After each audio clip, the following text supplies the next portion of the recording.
So it gives me a lot of pleasure to be working in this team that actually share the same vision. So yeah, it's a great pleasure. So that is why right from the beginning, from day one of our research, we began talking and thinking about even as we do the research, right? So often in academic research, the research gets published in even a tier 1 journal, right? But it does not really get out, right? I think many in the room, I see you nodding, you know what I mean.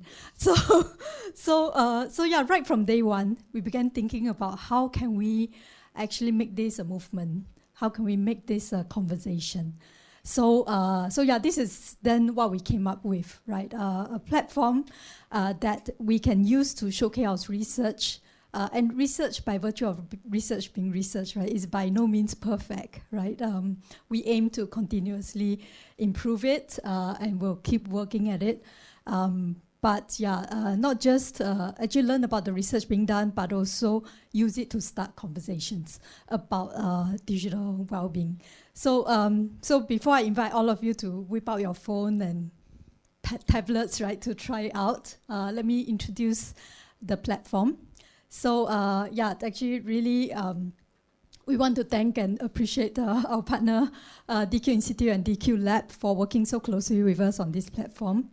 So the Living Well Digitally is it's a live website already, right? livingwelldigitally.org.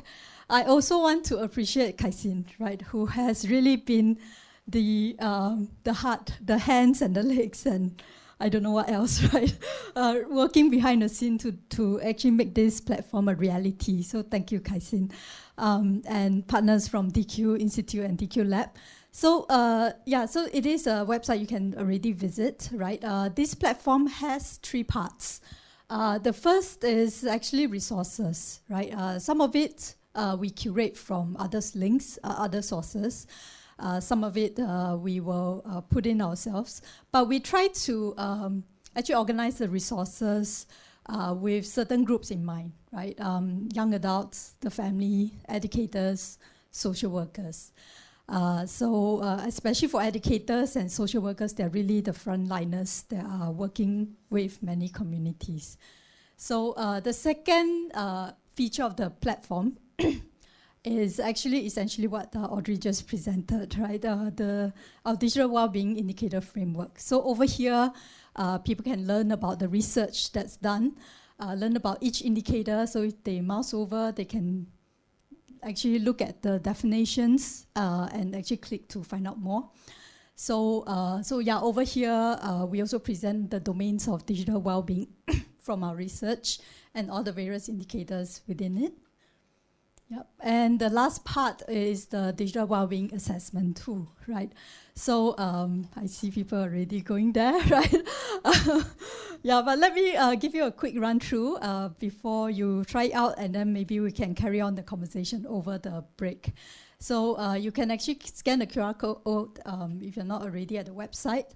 And then, yeah, on the QR code will bring you to the assessment tool. Right, I'm gonna give it a while because I see people scanning.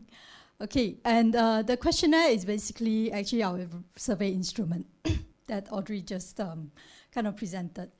So, so once you click in, right, you see 2 buttons here. There are 2 options here.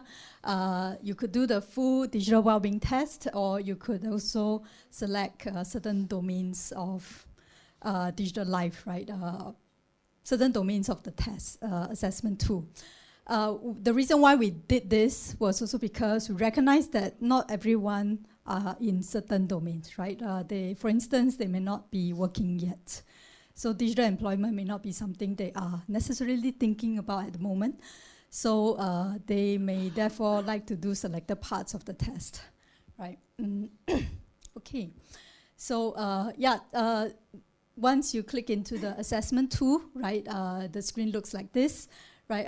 It's a Likert scale, right, from strongly disagree to strongly agree.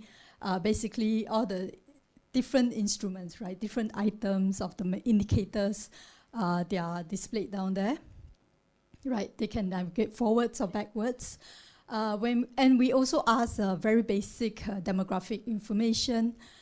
We don't really actually use this to publicize the stats or whatever, right? It's really strictly for research purposes, right? Their data will not be shared. Okay, so once you complete the test, right, the system will calculate your score, right? And this is something that one can see, right? This is just a sample profile, not mine, okay? But yeah, you could see actually for different kind of domains, right? For instance, digital social relations, 95%. There is also an overall score, but the individual breakdowns actually show one where what is higher and what is lower and so on. So in this sample profile, we can see that digital consumption is much lower than the rest, right? And the intention really is then that this results can be used to kind of start a conversation, start a discussion about what is it about digital consumption, for instance, that one is actually maybe lacking in. Yeah. Or even for the higher scores, right? I think it would be, personally, I think it would be really useful to also have a conversation, right? A discussion about what this looks like for people. So, yep. So just to actually give you a sneak profile, right? Preview of the profile, various profiles that one can see, right? Where we have digital novice, right? So this will be scores ranging from 0% to 20%. Tech explorer, so they are just starting out. Digital adventurer, right? They are actually, they know a bit more than the basics, right? And they are ready to discover more. Screen sorcerer, I believe that's what SPS had, right? Quite proficient, right? And maybe there are also different areas that one can grow in. And then, of course, well-being whiz, right? Somewhat scoring high on all the indicators, but yeah, they can always be encouraged to optimize a bit more. So with that, I invite you to try our assessment tool, and happy to take any questions.